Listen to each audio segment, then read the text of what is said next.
में क्या प्रिपरेशन करनी होती है, सब कुछ हम लोग इस प्रेजेंटेशन में डिस्कस करेंगे। शुरू करते हैं। पहली चीज पहली चीज तो ये मूड कोर्ट होता क्या है। तो मूड कोर्ट बेसिकली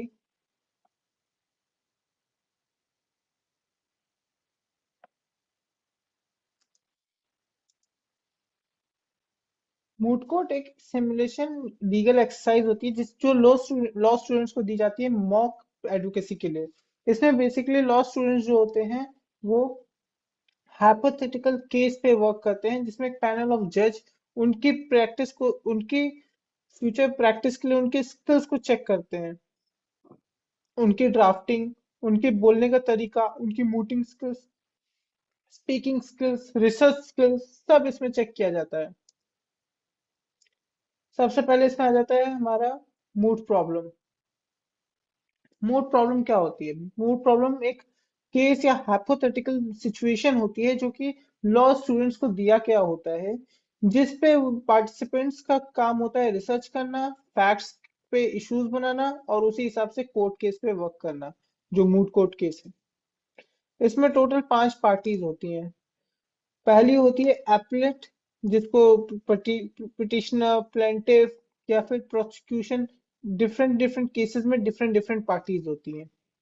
वो केस के नेचर पे डिपेंड करता है। अगर क्रिमिनल केस है तो प्रोसिक्यूशन, अगर सिविल केस है तो एपलेंट या प्लेंटिफ या, और दूसरी पार्टी होती है एपलिस या रिस्पोंडेंट या डिफेंडेंट। जैसे मैंने बताया पिछले बार की तरह, ये केस के नेचर के हिसाब से पार्टीज के नाम अलग अलग होते हैं। फिर आते हैं जजेस। एक पैनल ऑफ जज होते हैं जो बेसिकली वोटर्स के यानी जो पार्टिसिपेंट्स हैं उनके काम को जज करते हैं, उनकी बातों को जज करते हैं, उनके अगेंस्ट क्वेश्चन रेज करते हैं। बेंच काउंसिल, कभी भी मूड कोर्ट में जो पार्टिसिपेंट्स होते हैं वो डायरेक्ट जज से को एड्रेस नहीं करते। तो बेसिकली बेंच काउंसिल जो होते हैं वो बीच के मीडिएटर होते हैं, जो ये रोल प्ले करते हैं कि जो भी बात उन्हें करनी है जज से, या कोई भी डॉक्यूमेंट जज को दिखाना है, तो वो डॉक्यूमेंट बेंच काउंसिल ही जज तक पहुंचाते हैं। फिर है ऑब्जर्वर्स या फिर ऑडियंस, जो कि बेसिकली उधर ही प्रेजेंट होते हैं और उधर ही वो बैठ के पूरे प्रोसीडिंग को देखते हैं। ये हमारे जो पार्टिसिपेंट्स होते हैं उस पर एक प्रेशर की तरह वर्क करते हैं, क्योंकि ये लोग जब बैठे होते हैं, ये लोग बातें सुनते हैं, आपस में डिस्कशन करते हैं। ये सब चीजें पार्टिसिपेंट्स को फोकस करने में दिक्कत क्रिएट करती है और ये उनके वो मूटिंग स्किल्स को सुधारती है, क्योंकि ये बहुत जरूरी है। अगर आप फोकस नहीं हो या अगर आप मूड कोर्ट में ऐसे में फंस जा रहे हो, तो कोर्ट में आप कैसे कर पाओगे जहाँ पे बाहर एक बंदा नमकीन बेच रहा है, कोई समोसा खा रहा है, कोई आपस में परेशान होकर बात कर रहा है, कोई रो रहा है। आपको सब कुछ को इग्नोर करके अपने बात पे ध्यान देना है, अपने काम पे ध्यान देना है। तो अब आते हैं हम लोग हमारे जो मूड कोर्ट ब्रीफ है, जिसको मेमोरियल भी बोलते हैं, उसके लेआउट पे। सबसे पहले उसमें आ जाता है कवर पेज। इसकी आप चाहे तो स्क्रीनशॉट ले सकते हैं, क्योंकि इसके बाद हम लोग इसको आगे डिटेल में भी डिस्कस करेंगे। Table of content, table of abbreviation, index and authority, statement of jurisdiction, statement of fact, issue raised, summary of arguments, advance argument advance and prayer. ठीक है। इसके बाद जो प्लेंटिफ होता है, जो पिटिशनर होता है, उसकी फाइल जनरली रेड कलर की होती है और रिस्पोंडेंट की ब्लू कलर की।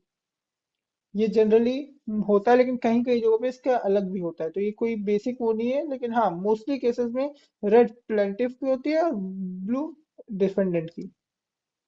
अब हम लोग देखते हैं कवर पेज में क्या क्या होता है। कवर पेज में आपका आ जाता है सबसे पहले तो केस का नाम। केस का नाम सबसे जरूरी होता है, सही से नाम होना चाहिए, तो वो चीज आपको ध्यान देनी होगी। जो इंस्टीट्यूट पार्टिसिपेट हो रही है उस इंस्टीट्यूशन का नाम, पार्टीज का नाम, डेट। यानी पार्टीज का मतलब यहाँ पे ये कि अगर आप प्लेंटिफ की ओर से बनाए तो प्लेंटिफ का वो प्लेंटिफ लिखेंगे, अगर डिफेंडेंट की ओर से बनाए तो डिफेंडेंट लिखेंगे। डेट एंड लोकेशन, कब ये हो रहा है, किस टाइम पे हो रहा है। आखिरी जुरिस्डिक्शन, किस जुरिस्डिक्शन में आप कोर्ट पे आए हो। टेबल ऑफ कंटेंट में आप लिखते हो पेज नंबर। हर कंटेंट का पेज नंबर उसमें मेंशन होना चाहिए। जो इश्यूज आप आगे डिस्कस करने वाले हो, आजकल टेबल ऑफ कंटेंट में मेंशन करना आपके लिए बेनिफिशियल होता है, क्योंकि उससे जो जज है वो आपको टेबल ऑफ कंटेंट में ही इश्यूज और उससे रिलेटेड किस पेज नंबर पर उन्हें जाना है वो दिख जाता है। फिर लेआउट ऑफ ब्रीफ कि आप उसमें क्या क्या रख रहे हो और किस पेज नंबर पे कौन सी चीज उन्हें मिलेगी, वो चीज मेंशन रहती है। Table of abbreviation, table of abbreviation में हम लोग जो बेसिक जार्गन्स है यानी टेक्निकल टर्म्स है उसको हम लोग डिस्कस करते हैं। एब्रीविएशंस उसमें दिखती हैं। और ऑफिशियल टर्म्स जैसे कि वो एमएनसी हो गया या फिर आईपीसी हो गया, सीआरपीसी हो गया, इन सबको हम लोग उसमें समझा देते हैं, उसका फुल फॉर्म बता देते हैं कि अगर कोई उसकी दूसरी मीनिंग भी एग्जिस्ट करती है तो हम लोग किस वे में उसको यूज करें वो हम लोग पहले ही बता देते हैं। इंडेक्स ऑफ अथॉरिटीज, इसमें हम लोग जो हमारे एक वो अथॉरिटीज हम लोग यूज कर रहे हैं जैसे केस लॉ विद साइटेशन, या जो लॉ जर्नल्स हम लोग रेफर कर रहे हैं, कोई रेफरेंस ले रहे हैं, या लॉ कोई इन्वॉल्व हो रहा है, वो सब चीजें हम लोग इंडेक्स ऑफ अथॉरिटीज में मेंशन कर देते हैं। फिर आता है हमारा statement of jurisdiction. Statement of jurisdiction basically वो जुरिसडिक्शन बताता है जिस जुरिसडिक्शन के अंडर हम लोग कोर्ट में आए हैं। जैसे हम लोग रिट पिटीशन लेके सुप्रीम कोर्ट चले जाएं तो उधर स्टेटमेंट ऑफ जुरिसडिक्शन में आर्टिकल 32 ऑफ इंडियन कॉन्स्टिट्यूशन आएगा। और स्टेटमेंट ऑफ फैक्ट में हम लोग वो फैक्ट्स बताते हैं। कई लोग स्टेटमेंट ऑफ फैक्ट में जो मूड प्रॉब्लम है एज इट इज उसको रख देते हैं, बट बिल्कुल भी नहीं। स्टेटमेंट ऑफ फैक्ट में हमेशा आप केस के वो फैक्ट्स लिखते हो जो आपकी पार्टी के लिए फेवरेबल है, आपके क्लाइंट्स के लिए फेवर में है। हमेशा उस चीज को लिखते हो।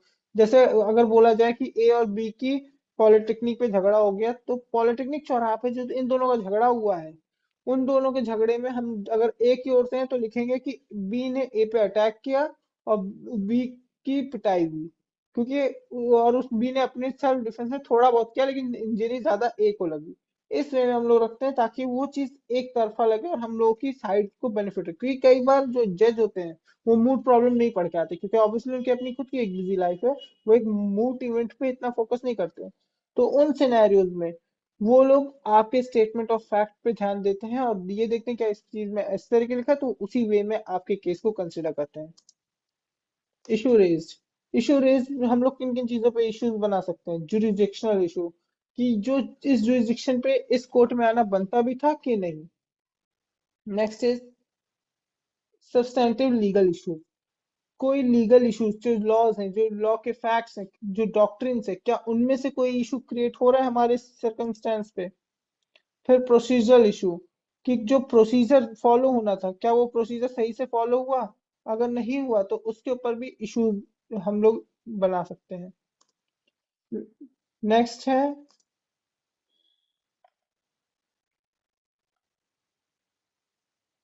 Ethical and professional responsibility issues, जो एथिकली या प्रोफेशनली हमारी रिस्पॉन्सिबिलिटीज बनती थी क्या उसे प्रॉपरली फॉलो किया गया कि नहीं किया गया, जो एक्ट करने थे क्या किए गए, और जो चीज ओमिट की गई क्या उसे ओमिशन करना था या फिर उन्हें करके गलत किया। अगर ऐसा कोई इशू रेज होता है तो हम लोग उसको भी मेंशन करते हैं। अब बात है इश्यूज तो आपने रेज कर दिए।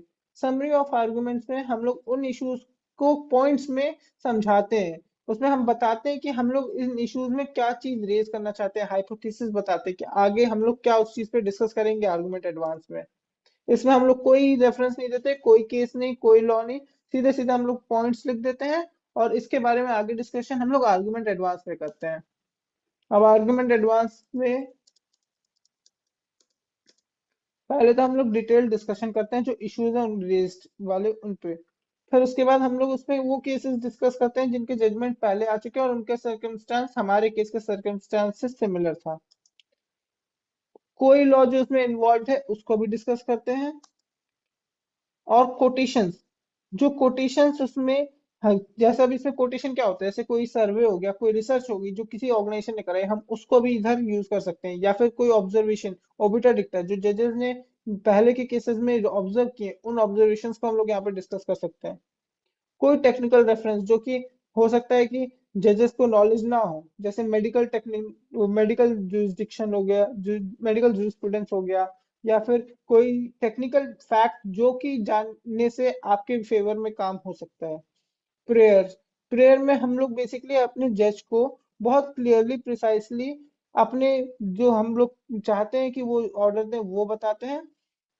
और उसमें बहुत वो प्रोफेशनली हम लोग उनके आगे खड़े होते हैं, सिर झुका के उनसे प्रे करते हैं कि काइंडली हमारी ये प्रेयर पूरी करें। ठीक है।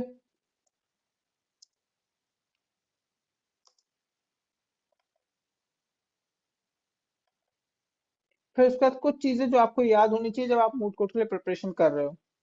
ठीक है। अब इसमें कौन सी चीजें ऐसी हैं जो आपको ये हमेशा ध्यान रखनी है? तो इसमें पहली चीज आपकी आ जाती है अटायर, आपके कपड़े। आपको प्रॉपरली वेल ड्रेस्ड होना चाहिए। आपका कपड़ा, शर्ट पैंट टाई शू सब कुछ एकदम साफ होना चाहिए, एकदम अच्छा होना चाहिए, एकदम टॉप नॉच होना चाहिए, क्योंकि आप कैसे दिखते हो वही चीज आपके, वो क्योंकि वो जज आपको पर्सनली नहीं जानता, वो आपको सिर्फ उस मोमेंट पे देख रहा है, और जिस मोमेंट पे आप जैसे लग रहे हो वो उसी हिसाब से आपको जज करेगा। Next is gratitude. जज से आप बातें, हो सकता है आप बहुत पोलाइटली टर्म्स यूज करो, लेकिन आपके बोलने का टोन, आपका एटीट्यूड बोलने का मैटर करता है। कम्युनिकेशन में इंसान के vocal communication, oral communication, words सिर्फ 30% कम्युनिकेट करते हैं, बचा हुआ 70% बॉडी लैंग्वेज, टोन, पिच, ये सब चीजों से होता है। तो आपको इन सब चीजों का स्पेशली ध्यान देना है, और इस वे में बात करनी है कि आपके बातों में ग्रेटिट्यूड दिखे।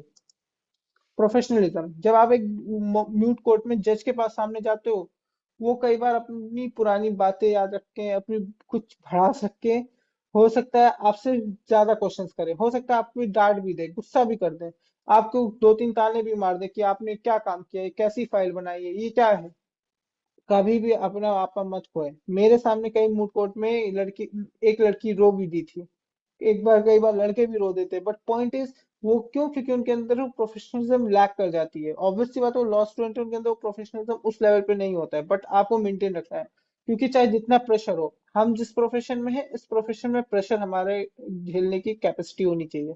तो जब आपको उधर प्रोफेशनलिज्म मेंटेन रखना है, एक स्माइल मेंटेन रखनी है, और वो कुछ भी बोले, अगर कुछ गलती हुई तो अपोलॉजीज माय लॉर्डशिप, अगर कोई क्वेश्चन का आंसर नहीं दे सकते, apologies my lordship, at this moment I'm not able to answer this question।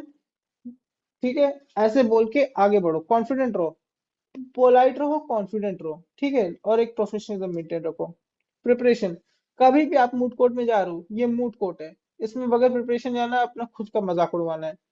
Preparation के साथ जाओ, पढ़ के समझ के, और प्रिपरेशन के साथ जाके प्रॉपरली, तभी आप अपने आप को रिप्रेजेंट कर पाओगे, जब आप पूरी तरह से 100% प्रिपेयर्ड हो, अपनी ओर से पूरी तरह से प्रिपेयर्ड हो। डेकोरम, हर कोर्ट की तरह मूड कोर्ट का भी एक स्ट्रक्चर होता है, एक वे होता है, उन डेकोरम्स को आपको फॉलो करना चाहिए, क्योंकि अगर आप उनको फॉलो नहीं करोगे तो ये आपके लिए नेगेटिव मार्किंग करता है। कुछ रूल्स हैं, जैसे कि आप कभी भी जज को डायरेक्ट एड्रेस नहीं करोगे, कभी भी आपको एड्रेस करना है, आप हमेशा जो आपके जज पैनल के लोग, जो आपके बीच में लोग बैठे, उनको अप्रोच करोगे, उनके थ्रू जजेस को डॉक्यूमेंट दोगे। कभी भी प्रेयर के टाइम आपकी पूरी टीम खड़े होकर सिर झुका के प्रे करेगी।